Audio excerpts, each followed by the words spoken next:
Hello everybody and welcome to Fear Explains. My name is Harry and today I'm really excited to be unveiling the first Elder Scrolls video on the channel. And in today's video I'll be covering something that's not really explained in the main games of the Elder Scrolls series. It's going to be the Jagged Crown. So for those of you who've played Skyrim's Civil War storyline, you'll already know what the Jagged Crown is and what it looks like.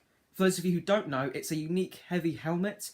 Yeah, it's really cool looking, made from the teeth and bones of dragons, and can only be found in the tomb of Corvin Yund, which is the final resting place of King Borgus. I'll be coming back to him a bit later on in the video. As the name suggests, it's a crown. Basically, it's an ancient relic which sort of says, "Hello, I'm the High Ruler of Skyrim, worship me." Now, when I said heavy, I mean pretty heavy stuff. It's got a base armor rating of 23, which makes it just as powerful as a Daedric helmet. Unfortunately, this can't be improved at a blacksmith, so if you're looking for like that kind of toothy helmet look, then, you know, it's not good in terms of improvements, so sorry guys. Now, because it's a crown, it's often worn by many of the rulers of Skyrim. This is a tradition that's been around since the First Era and was first worn by King Harald. I'll probably come back to him in a later video because he's the first proper High King of Skyrim, so pretty important in terms of lore. Now, in terms of lore, the crown's meant to be very powerful. It's said to contain a portion of the king's power, so say if the king dies and you somehow inherit it, you will then inherit a portion of the king's power. Pretty cool in terms of lore standing, but unfortunately it's not very usable in that sort of sense if you wear it in the game, so, you know, but it looks cool, so, you know, even better. The crown itself was last worn by King Borgus, who you come across in the Civil War storyline.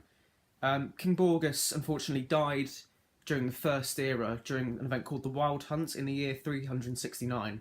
He was on his way to Cyrodiil to sort of negotiate, like, at the start of a war. His body was then returned to Skyrim and buried at Corvin Yund with the crown. As the location was lost during the War of Succession, I'll probably do another video on that as well, because it's pretty important. It involves the moots and the Jarls, and it's pretty cool, so I'll definitely be covering that in a future video. So during the Civil War story arc, you, the player, will be dispatched by either Galmar Stonefist of the Stormcloaks or Legate Ricker of the Imperials in order to take it and consolidate the rise of Ulfric or Lady Elisif the Fair. Again, it sort of depends on what side you're on, but it's a pretty cool outcome. Towards the end of the mission, you'll find sort of the main crypt, and the crown will be on top of King Borgus, who at this point is a level Draugr, which is kind of typical of your sort of endgame boss type thing. Basically, if you don't know what leveled means, basically it will sort of level up with your character. Say if your character's a level 30 archer or something, the Draugr will be at a similar sort of level, so it'll give you a bit of a challenge. And that, ladies and gentlemen, was the Jagged Crown. Thank you so much for watching this video. It's a bit short in terms of what I normally do, but I think it's a great start to the new year and the new channel.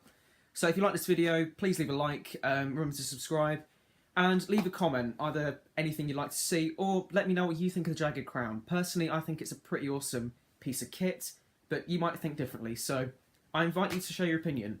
Until next time, Harry out.